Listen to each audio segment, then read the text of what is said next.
cold day outside. It's a lovely day outside. I'm sorry it's so cold inside, but all the plugs are being used, so we can't plug any heaters in. I hope people's tempers don't rise today, so we'll get hot by that way, but the idea of having an AGM is that we can present the work that we've been doing in the last 12 months and the accounts for people's scrutiny, and you get a chance to ask us any questions. We can explain what we've been doing, and we can defend whatever we've been doing, or explain ourselves anyway. But it gives everybody a chance to answer any questions. You're all very welcome. We're going to have lunch, I think, at 12 o'clock. We've got a video to watch after the hui. Auntie Barbin's on a video that one of our whanaungas, Eugene, helped make last year. And we got a chance to watch that if you haven't had a chance to look at it on internet. So I want to welcome you all. I want to introduce the trustees. They're all sitting up here. Steve Keong. Steve is from Haere Iti Whānau. Stand up, Steve. Tēnā koutou katoa, nā mihi koutou I tēnei wā, tēnā koutou, tēnā koutou. Chuck Davis. Kia ora i te whānau, nō te ri toto, tēnā rā tātou. Kia ora. Lynette Green. Kia ora tātou. Kia ora tātou te whānau, Colin Green tōku ingoa. I am a representative on the Ruapuha Ōkahapu Trust as a Tāne Tinara Opatara Whānau Trust. Kia ora tātou. Kia ora hui anō tātou katoa. Josephine Anderson, standing in, hopefully, for not too much longer, but that's my position here at the moment as a trustee. Kia ora rā. Iria Love. Kia ora, e mihi ana kia koutou katoa I tēnei ata, ko Hiria Te Aue Kohe Lautaku Ingoa, and I'm on the Ruapuha Ōkahapu Trust. Norman Tāne. Norman Tāne, Tāne Tinarau, Tēnara Tātou Kia ora. We got an apology from Angela Pope. Have we? Well, I don't know where she is, so I'm apologising for her. Oh, okay. Yeah. Helia's got a sheet here, which is a list of people that are attending, and if you want to register an apology, there's another sheet there. Come up here, Steve.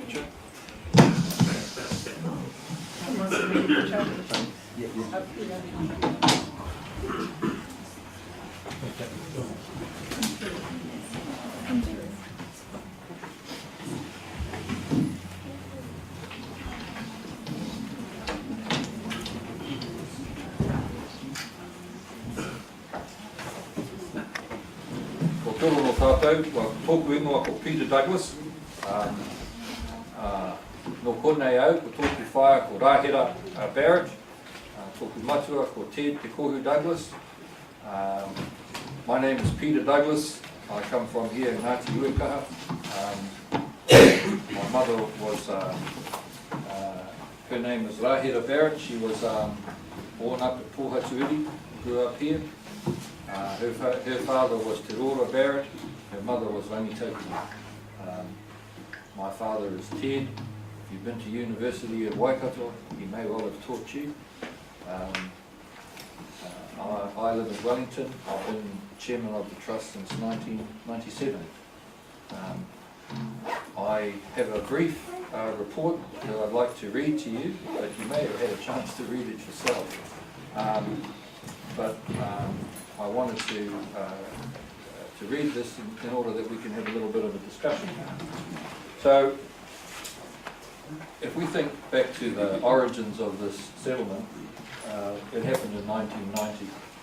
And in 1990, Sir Paul Reeves was the Governor General, Geoffrey Palmer was the Prime Minister, Koro Wetere was the Minister of Lands and the Minister of Māori Affairs.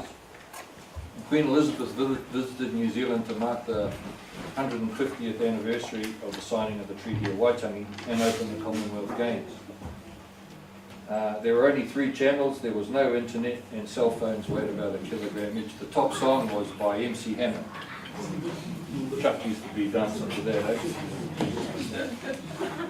On June the 14th in 1990, the Crown and the claimants, the people from Ngāti Ruapuha and from Ngāti Uekaha, reached an agreement which was mediated by retired court Judge Peter Trepsky.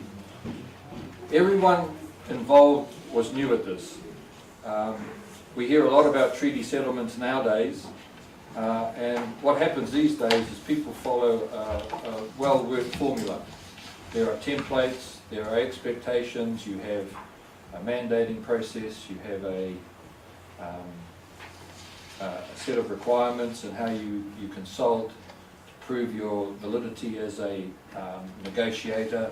There are different phases, there are heads of agreement, there are agreements in principle, and there are eventual full agreements. And then what follows that is legislation that certifies what's been agreed and creates perimeters around it so that things can't be undone. In 1990 that was all new. Nobody knew that. And we were all working on that with all the best intentions, and we felt that the people we were dealing with, Auntie, they had the best intentions as well. So it was a small group of people that were involved. There was Josephine, of course, who led the claim and the negotiations. There was Walter, there was Te Aue Davis, there was Sam Green, there was Uncle Rua Anderson, there was Bob Koroheke, I said that, and there was me. I know you're thinking I must have been a teenager if I was involved 25 years ago, but I was about 25. We were struggling through what our obligations were at that time and all the things that had to be done.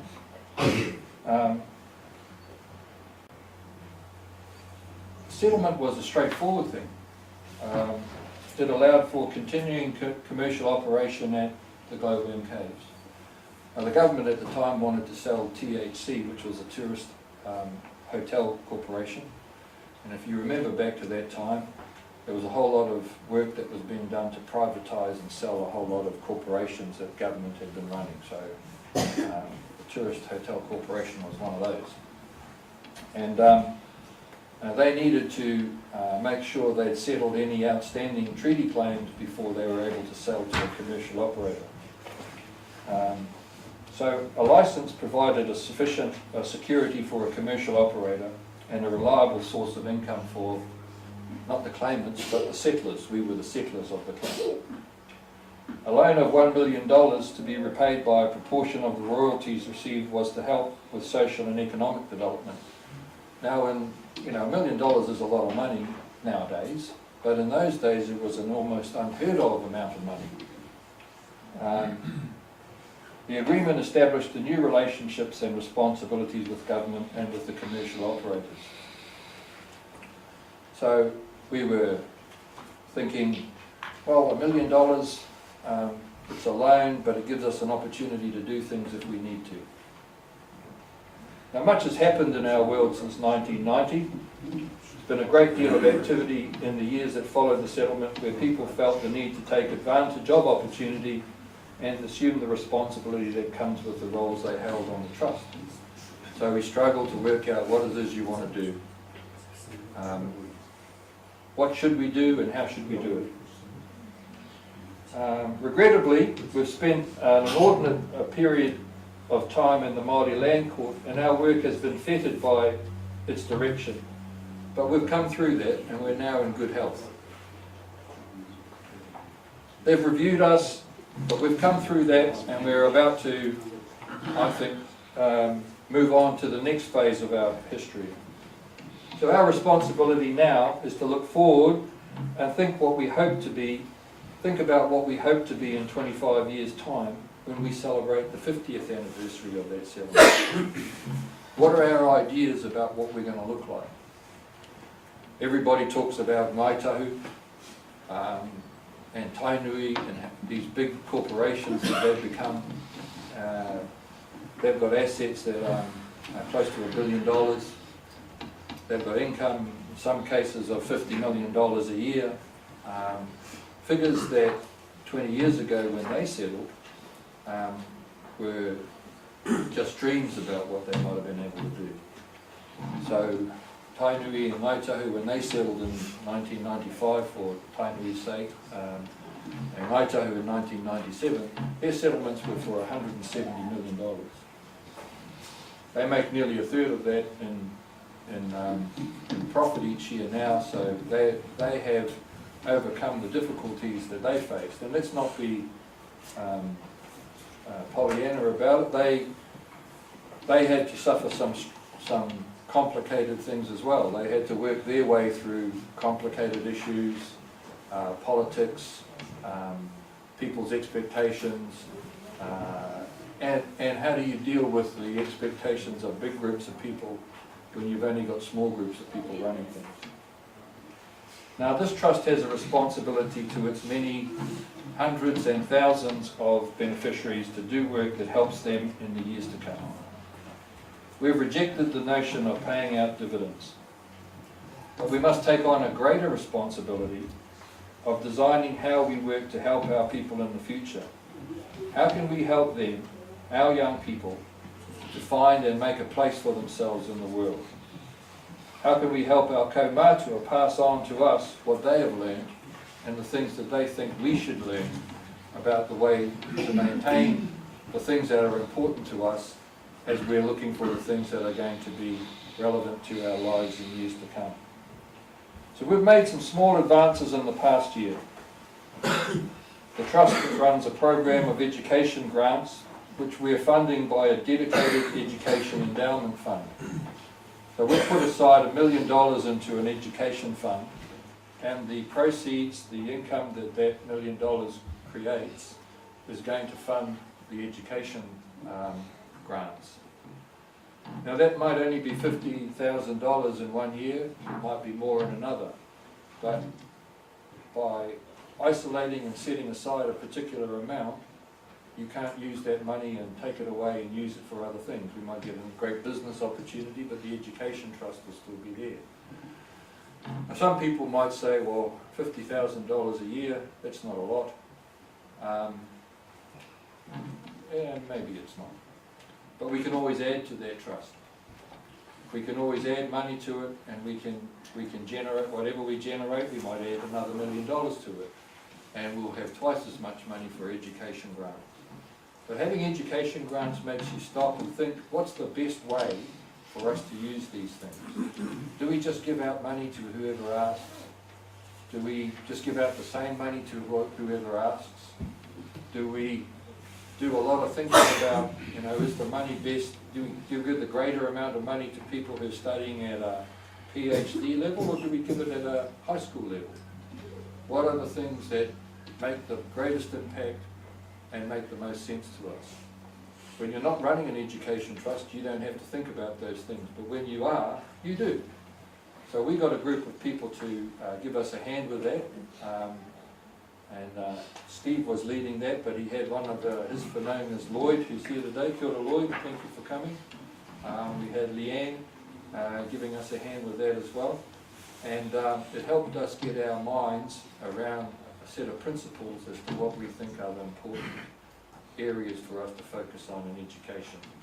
If you've got young people, or you are young, and you want to do some study, we'll make some applications to us and we'll see what we can do to help. Having said that, there are all sorts of people that are 50 years old and think it would be great to get paid to go to university. Well, we'll be focusing more on younger ones than 50. But we don't want to ignore 50-year-olds either.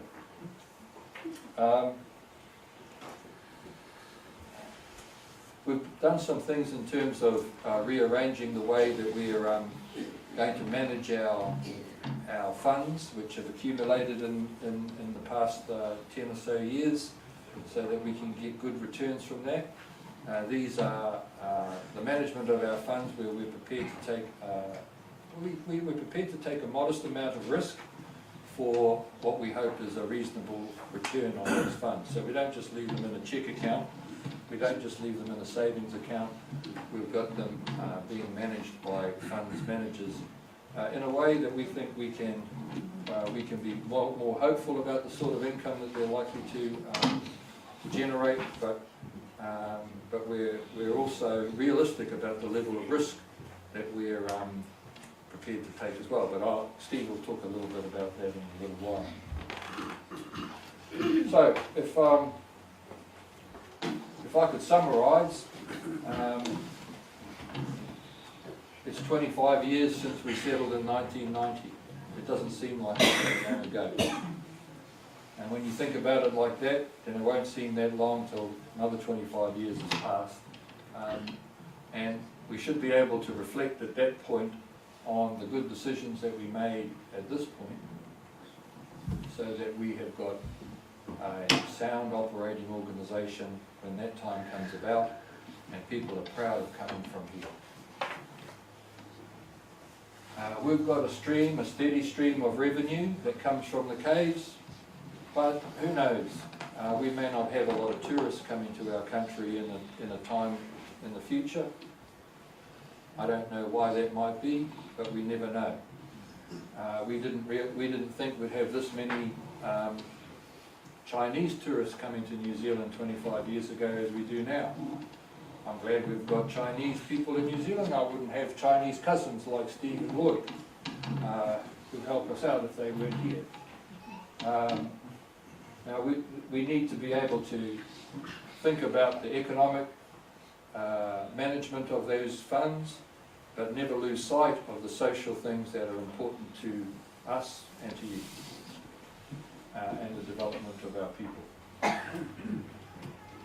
As a result of the legal activity in the land court, the trust has expanded its role because we've taken on things like the education funding, which was previously managed by the whānau trust, because there's no distributions made to them.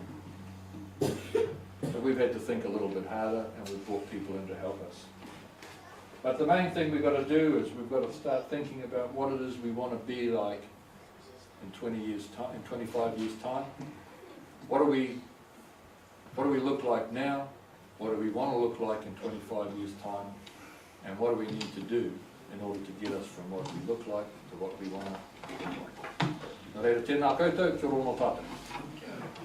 Tēnā tātou.